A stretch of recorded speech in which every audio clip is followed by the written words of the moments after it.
Well, good morning, afternoon, evening, whenever and wherever you're watching. Welcome to Knife News Roundup. My wonderful co-host Rod from RJ's Knives is with us here this morning. And Rod, how are you doing? How's your week been? Oh, don't ask about my week, Tom. I've been good, been busy. Starting to feel it because it's getting towards the end of the week and everything's catching up for me from Monday. Yeah, But as you can tell, it is Buck Hat Day here on the Knife News Roundup. absolutely. I Can't go saw wrong.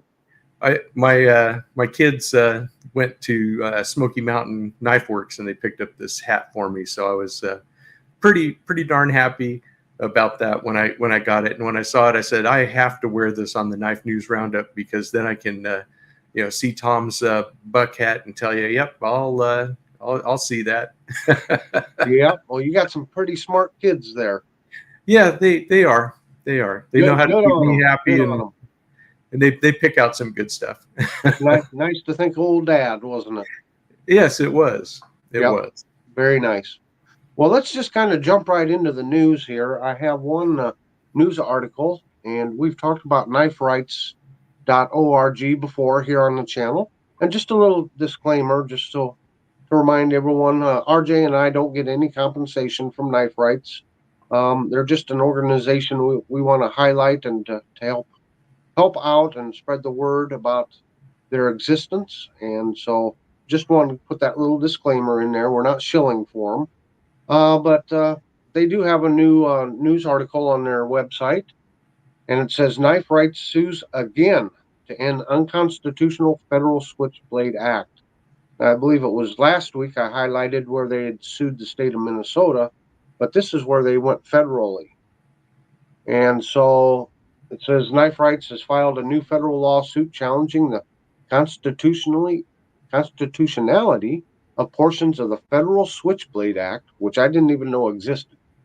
The original lawsuit was dismissed on absurd standing grounds back in June. As the deadline for filing reconsideration or appeal approached, we decided it would be better to go with a fresh lawsuit. That decision was based on an effort to, hopefully, to minimize total litigation time and money to reach decision on the merits. So, the article goes on and explains a lot of things. Um, So I'll jump down a little further into the article. It says originally enacted in 1958, the act restricts the introduction into interstate commerce of common automatically opening switchblade knives. It also bans on their possession on Native American reservations and in U.S. territories. The definition of a switchblade knife includes gravity knives and butterfly knives. So in its complaint, the plaintiffs alleged that the federal government restrictions and bans are unconstitutional and said that there can be no question that knives are arms protected under the plain text of the Second Amendment. Indeed, the Supreme Court made clear in NYS RPA versus Bruin that the Second and 14th Amendments protect the right to acquire, possess, and carry arms for self defense and other lawful purposes. This case does not challenge the act's import or the ban on ballistic knives. So I'll put a link to that full article down there, but I just want to highlight once again kniferights.org out there. They're out there filing lawsuits on our behalf. So if you got a couple bucks to send them to help this, litigation costs money, a lot of money. So anything you can do to help them out, why, that would be muchly appreciated. Okay, RJ, you've got kind of a new to you product that you'd like to talk about, right? I do. This is a suggestion that I had from a great viewer and commenter, Gizmo Car. I know you guys are familiar with him. And he told me about this product. This is a little sharpening rod, but it uses a Arkansas stone. It's slightly rougher than your average ceramic rod. And he said the only modification he's done is he puts a little rubber eraser tip from a pencil on here because he stands his up like this on a table. And since this is a buck show, I got my 50th anniversary buck 110 out. But basically, what you're going to do is you just find the bevel and you just run it down like a ceramic rod does, And I took that horseman trapper that I had in yesterday's video, ran it 3 or 4 times on there. That thing is razor sharp right now. These things are very inexpensive. They're under $7 on Amazon. I'll send Tom a link to put into the show notes. But yeah, these things are pretty handy. He says he's bought 3 of them and he keeps them out in his workshop, in his kitchen, and then he's got one somewhere else that he just, where he just does his knives. And I think it's really handy. I like it. I like it a lot. So it was a new to me product. They're relatively inexpensive and they're available on Amazon.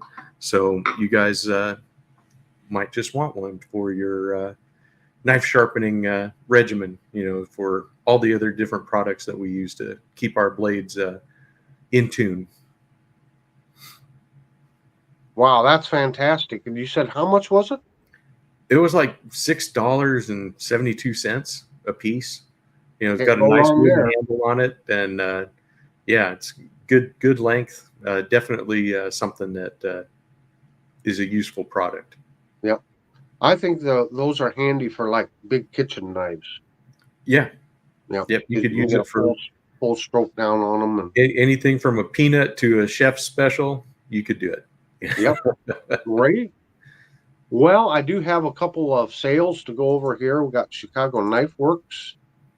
And let me see here. It says that they have a 10% off site-wide offer and coupon code SKW10. And I'll put a link down in the description box for this. But I think they're billing it as their pre-Halloween sale. So I don't know how long the sale lasts, but apparently they got 10% off site-wide. Let me see. Is there a code you have to use for that, or it's just the 10%'s already there? No, there was a code. Okay. Let me hold on just a minute here. It was CKW10. CKW10.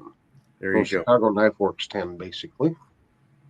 Okay, next I saw from Knife Center that in their email that they've got up to $70 off the Kershaw launch autos. So $70 off. I could not find how long this special is going to last. So if you're interested in a Kershaw launch, why head over to Knife Center and you can get them $70 off. And I don't know what the actual price is. It must be a pricey knife if they can have $70 off. Yeah, most autos are kind of on the pricey side. Yeah. So if that's something you're looking for now, might be the time to snag it up. And then here, lastly, we've got Smoky Mountain Knife Works. Their fall festival is going to be October 4th through the 6th. And they've got live music, free demos, and food trucks. So for more details, go to the Smoky Mountain Knife Works website. Nice. So that's just kind of a roundup of what. Oh, and you had Yep, I had a sale too, didn't you? I did. Rosecraft Blades is having their semi-annual seconds sale. So while supplies last, you can get seconds on some of their most popular knife models. So you can go over there and check. It is a limited thing. All of the seconds, they have a cosmetic blemish, but it does not affect the function of the knife whatsoever. And they are all mechanically sound. So you can save some money on some of those Rosecraft blades, or if you have a nicer edition of a Rosecraft that you want to keep it maybe in pristine shape, getting a second is a great way to have a user of that model if you're of that kind of a bent in your collecting. And so that's all I had for any kind of sales notices. Okay, great. So we had a question of the week last week. That was, what was your favorite blade steel? Is that correct? That's right. And so the answers all came back. One that was mentioned by name I'll go ahead and show this blade because this is my Moormaker Trapper, and 1095 carbon steel was the only one that was named. Other than that, our audience is a lot like Tom and myself, that we kind of don't care what steel it is, as long as it'll cut and it works, we're happy with it. So that was the main answer, was all of them, all the above. So no steel not snobs in our group, which is nice. That makes it easier, don't it? It sure does. Okay, so I come up with a question for our viewers for this week. So we've covered favorite pattern, and we've covered favorite steel. Now I'm just going to ask, and this is for your slip joints, what's your favorite cover material? Do you prefer bone, stag, delrin, Velox, elkhorn, ramhorn? What is it? Let us know. Drop us a comment down there on what your favorite cover material is on your slip joint knives. And even if you think that the answer is all the above, you know that when you're shopping for a knife or whatever, you know that you're looking for a certain cover material, a certain color, and stuff like that. So Yeah, and you can include the color. Like, yeah, so so I know definitely some that let us know. just love red bone, so they want red Right, bone. So yeah. exactly. So I mean, you can take that question wherever you want. Okay? So you like red bone? Do you want it jigged or do you want it smooth? I mean, Right. or what's your favorite jigging, or so. But Or maybe in the middle, like pocket worn. yeah, there you go. There you go. So, did you have a most interesting video that you watched this week, there, Rod? Yes, knife chats with Tobias. He had. Hey, copycat. I'm sorry, I couldn't help. Tobias knocked it out of the park this week. He He did. did. In fact, I have to tell you, audience, that we of course discuss some of our videos of the week and stuff. But Tobias did a couple of very great videos, and I feel like I can't even comment on them. I feel like I almost need to write him an email because there's so much thought that I have into it. I don't think that if I wrote something in the comment section, it'd just be a giant wall of text. Hmm. But I really liked his video on patinas, forced or natural, and why he likes one, and well, he actually likes both. And I agree with him 100% because I've done forced patinas. I'm doing natural patinas on a couple of different knives, and it is funny how the differences in those how you do it matters. Hmm.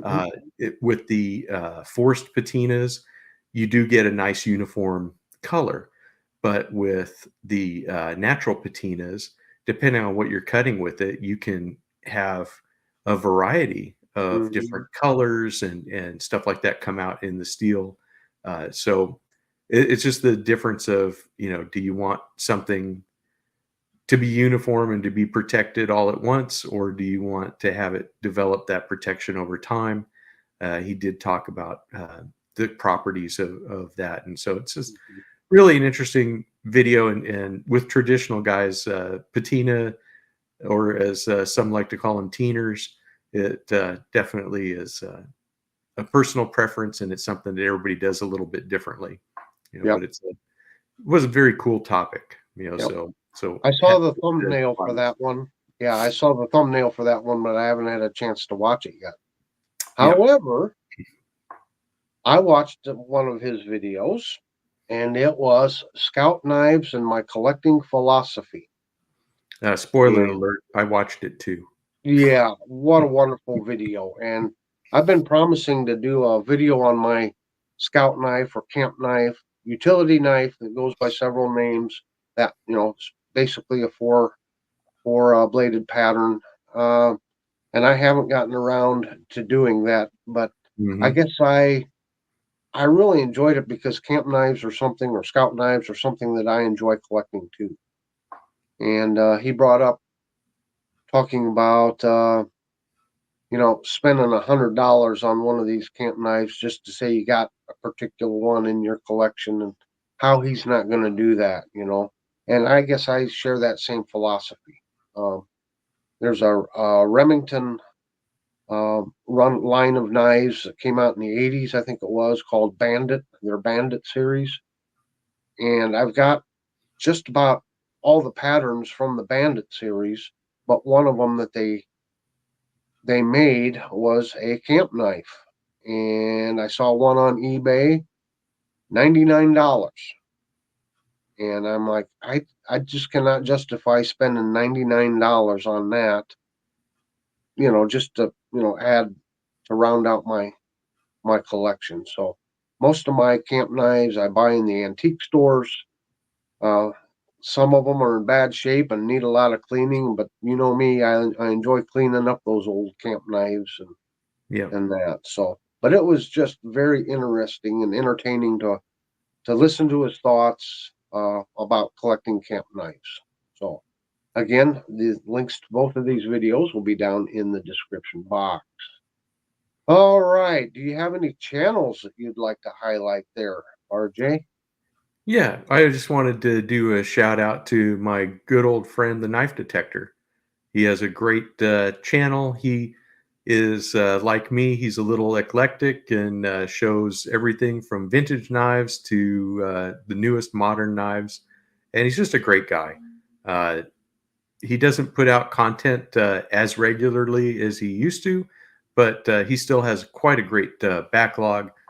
So he's definitely somebody that you should keep in mind and check out, especially if you like older vintage knives, because he does a lot of stuff on vintage knives. And he was one of the channels that really got me to start looking in the antique stores and pawn stores and on eBay and all this other stuff. And he finds a lot of really cool older knives. So Yeah, definitely check out his channel. And I really like his collecting philosophy and stuff. So he's definitely been one of those channels that impacted me a lot. So I definitely a good one. I have to concur. Eclectic? Wow, what a word, RJ. Every Eclectic. once in a while, I pull those out of the Maybe thesaurus. maybe we need to do a word of the week. This week's word is eclectic. Very Yeah. nice. I Use it like in a it. sentence, kids. Yeah, but I got to concur. Knife Detector, once I got started and he reached out to me early on, just a wonderful man and just great content. And I love his videos and just, he's got his way of doing a video that's just, you can't match it. That's true. Very, I'll pull out my big word, unique. Okay. So he's unique and eclectic. And he touches on all the things that are like so many of us. He loves cats. Sometimes his cats are in the video. He hates flies. Sometimes he kills them on screen. Yeah, all while showing you a cool knife. that's right.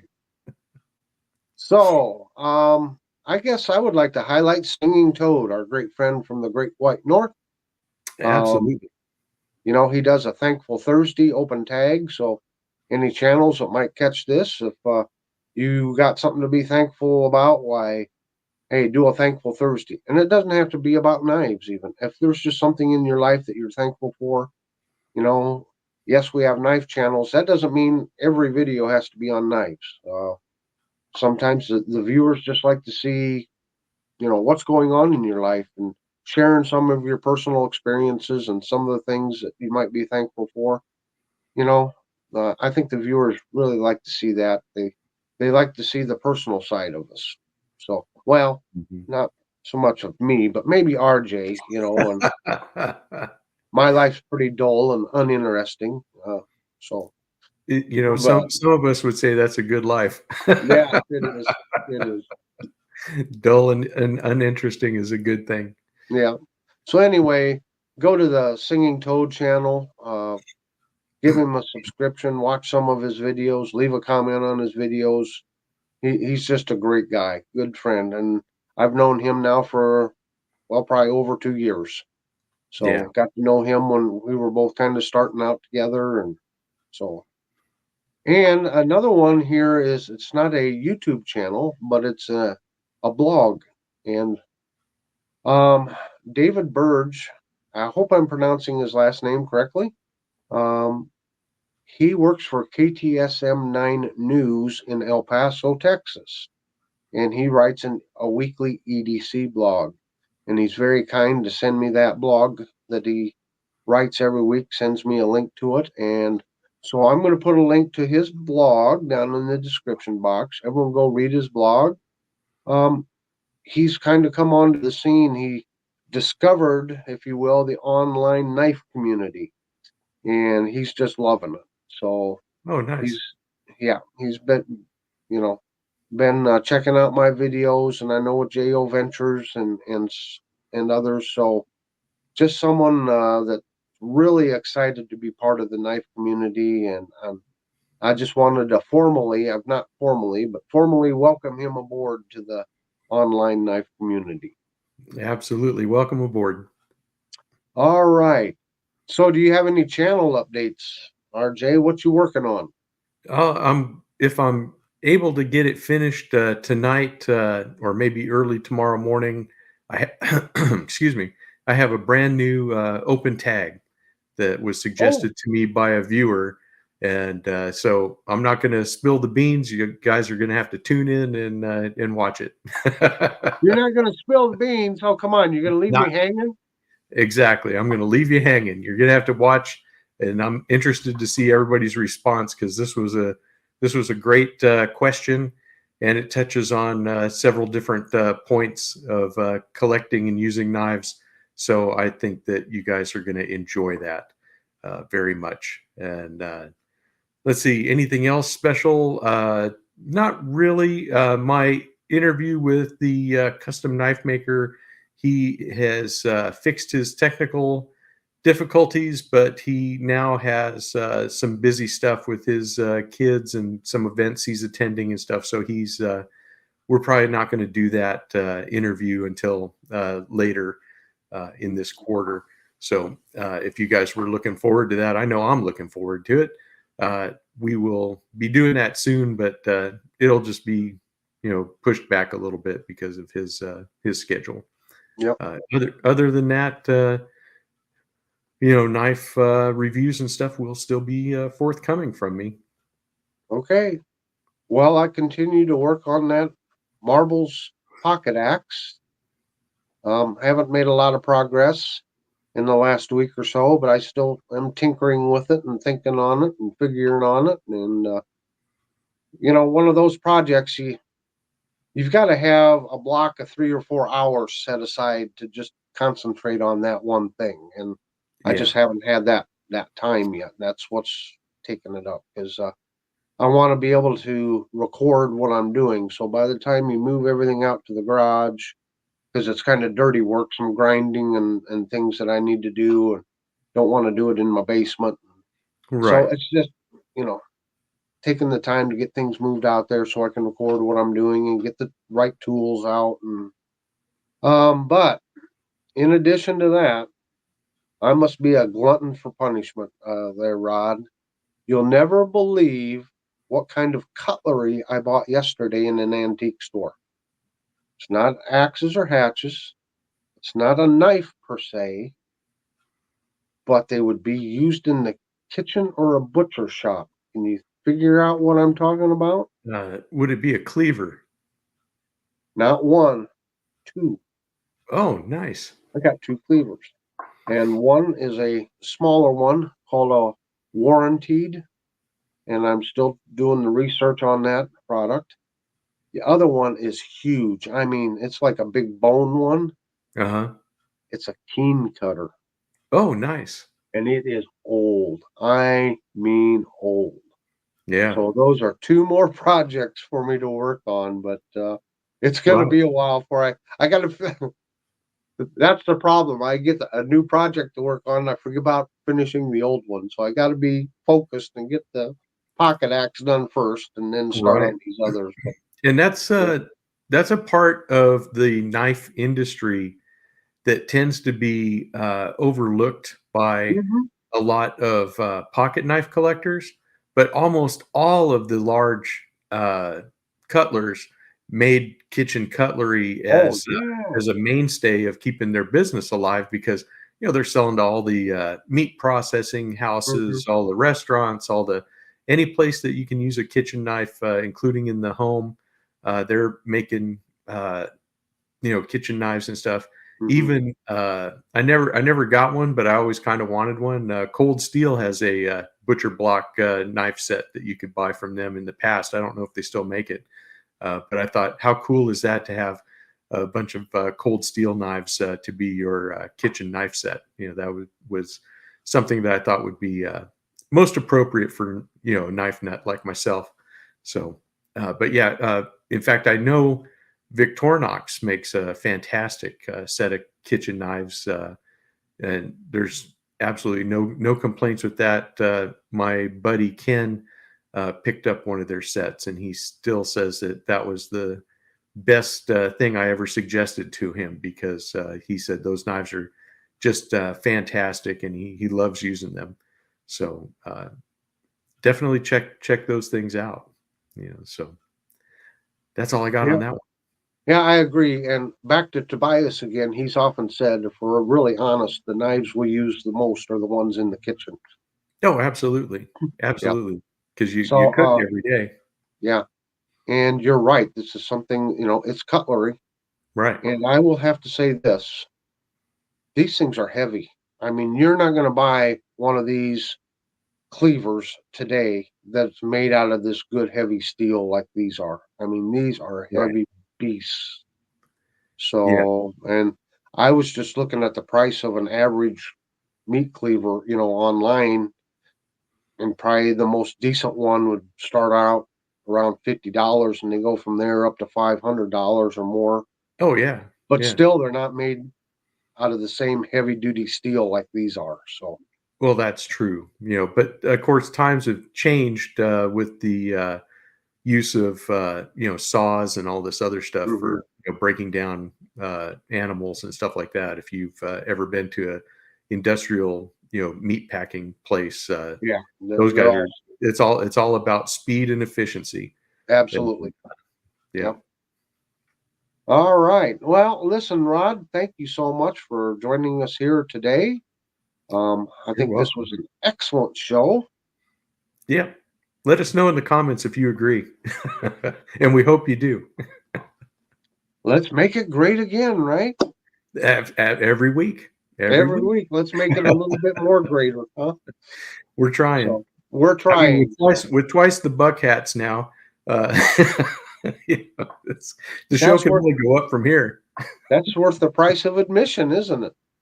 Pretty To, much. to see the Buckeyes. That's right. That's right. Now we have to get different buck hats. Yeah, right. Oh no, not a buck hat of the week. That'll get costly. That'd be costly. Yeah, That would be it'd take very a while to costly. do it. That's right. So listen, everybody, we sure appreciate you joining us here on these Knife News Roundups. So we sure have a lot of fun putting this show together, and we hope you've enjoyed it. Please leave us a comment again on the question of the week. What is your favorite slip joint cover material? And just let us know how we're doing, or if there's any topic you'd like to see us go to cover and go more in depth.